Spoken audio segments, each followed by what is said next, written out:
Hi everybody. In this video I would like to talk about business process and how we can write shorter versions of it, reducing sometimes many lines of code into just a few lines of code.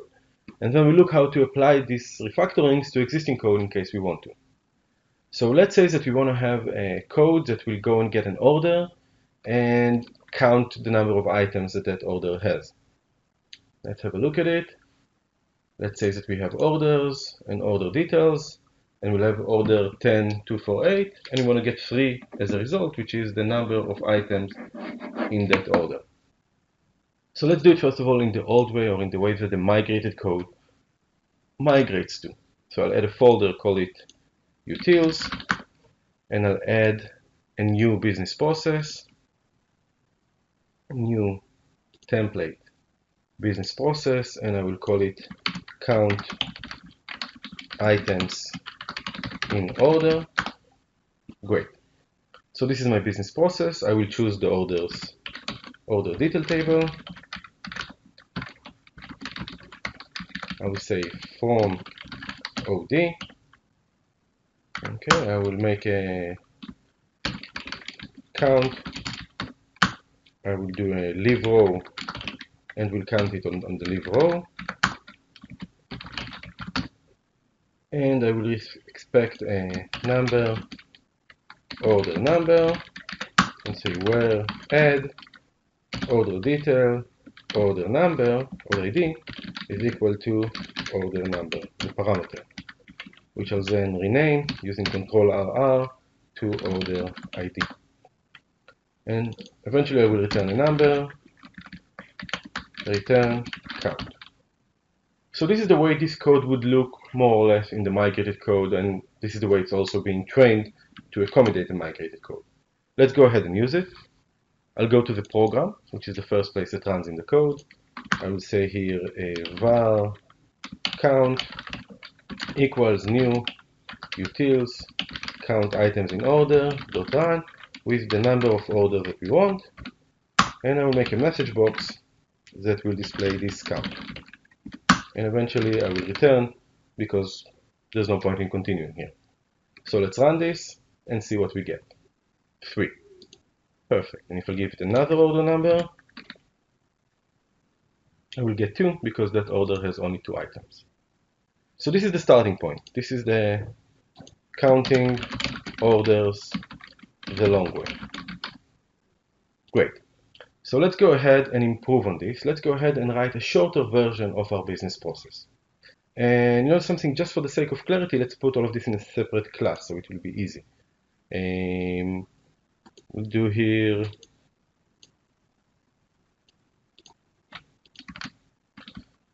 our test, let's call it. We'll say here public static void run. We'll take the code from the program over there, and in our program we'll just call this here's our test.run,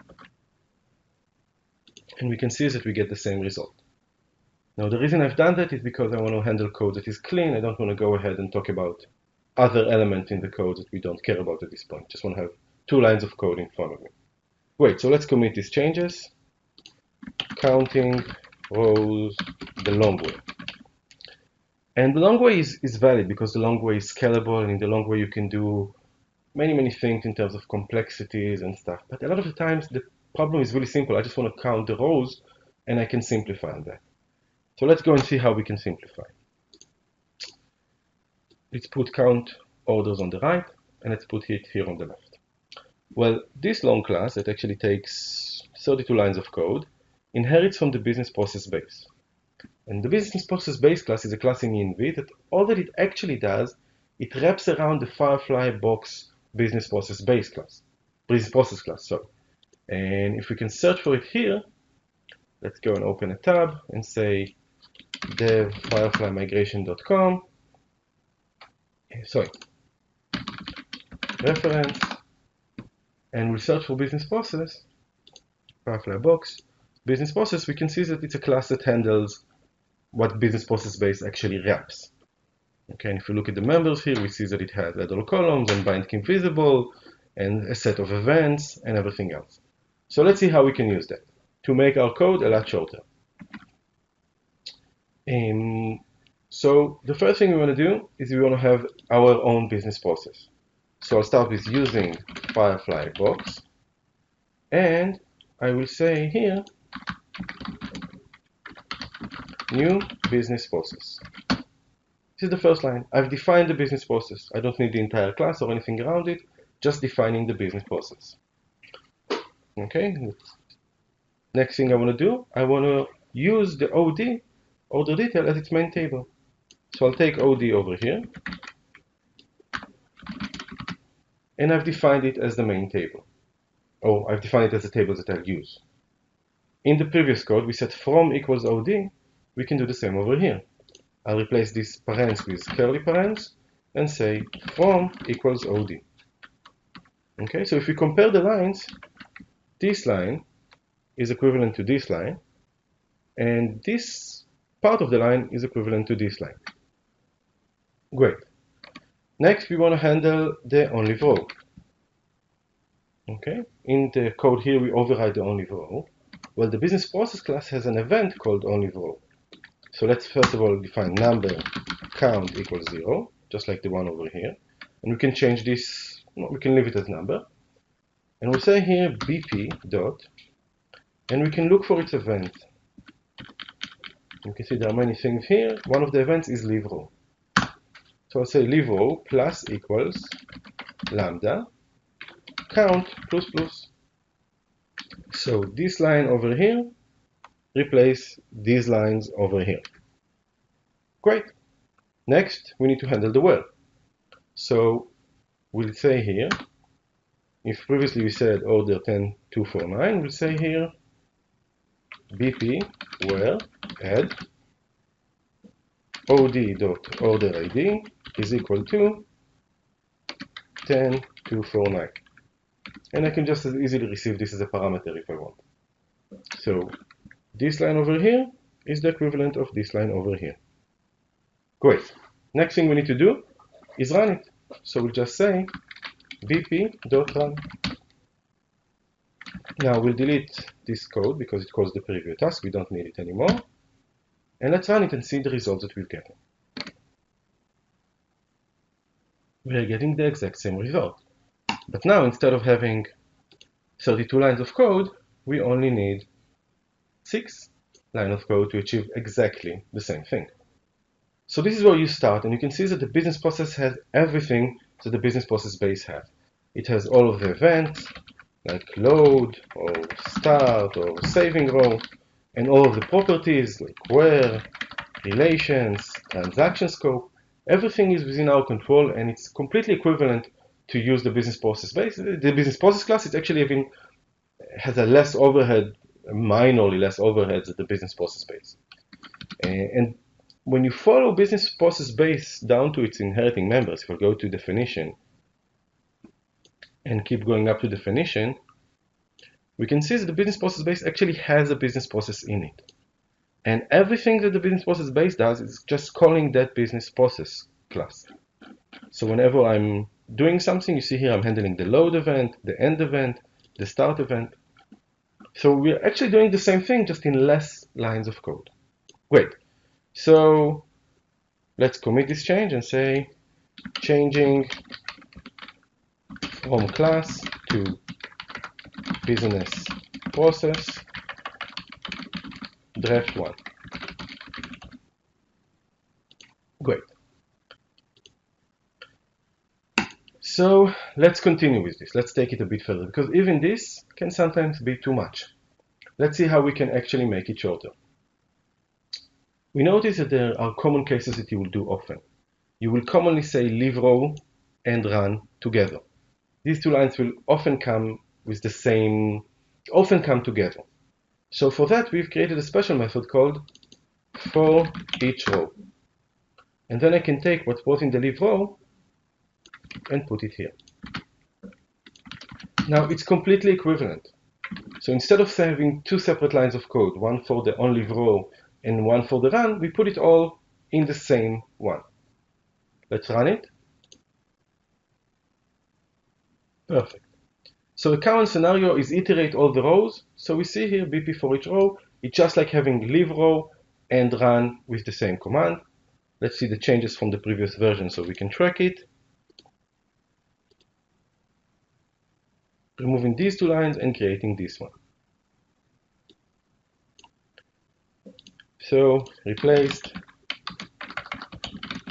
leave row and run with for each row, as we can see here on our left. Perfect. Now there's a sibling to for each row that is called for first row, which will execute the leave row only once for the first row. It's just like those tasks that you used to have with exit after. Okay, just again, instead of 3 lines, just having 1 line. Perfect. Now, obviously, when you do for each row, you'll probably in many times also want to have a where for it. So the first parameter for the for each row is actually a filter that we can send in as a parameter. So let's go ahead and take the filter and put it here. And of course add a comma. Okay? Great. So even one less row. So both for each row and for first row accept the first parameter of a filter, so it actually allows me to write even less code. Great. Let's commit the change, moving the where to the for each row. And just in the name of writing things shorter, we've defined a variable here called BP, and we only used it here. Okay, so we can even eliminate that. Instead of writing it in 2 lines, I can take it from here and replace BP with it. And create an even shorter line to do our operations for us. Let's review the change. So instead of defining the business process and then executing it, I can define it and run it in the same line. And for the simpler cases, this is a great way to operate. And I'll say here, defining the business process in 1 line. Great. So what actually we can see here is that instead of writing 32 lines of code as we've done before, we were able to minimize this into just 2 lines. This one, or 3 lines. These 3 lines. And this is completely enabled and completely powerful. You can do anything here. You can change the activity and choose whatever activity you want. Browse, delete, insert, update. You can do all sorts of things with this, and it makes your code shorter and therefore easier to maintain and easier to follow. I encourage you to experiment with it and write less classes. In the migrated code, every task in Magic became a class in .NET, and that was because we had to support all sorts of extreme cases. But when you're writing new code, you usually just need this. So when you're writing new code or maintaining old code, you'll find yourself just doing more of this and enjoying more of this. Great. Now, the last thing I promised is we can go and change existing code and reduce our line of code using this refactoring, building on what we've just defined here. So let's do just that. And let's change to our test. And we'll remove the lines from program so it will all align.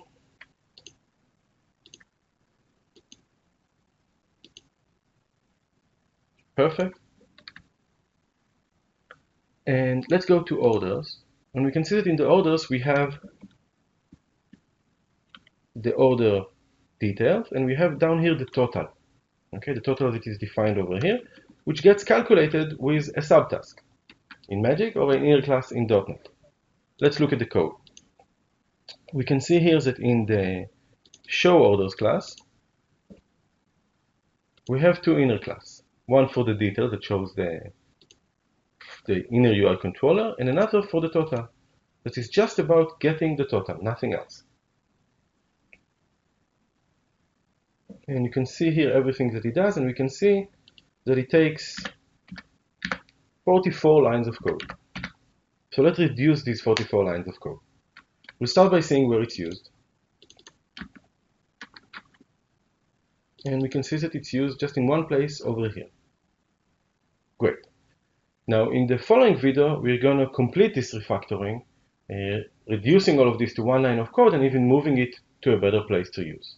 I hope you enjoyed this video and stay tuned for the next one.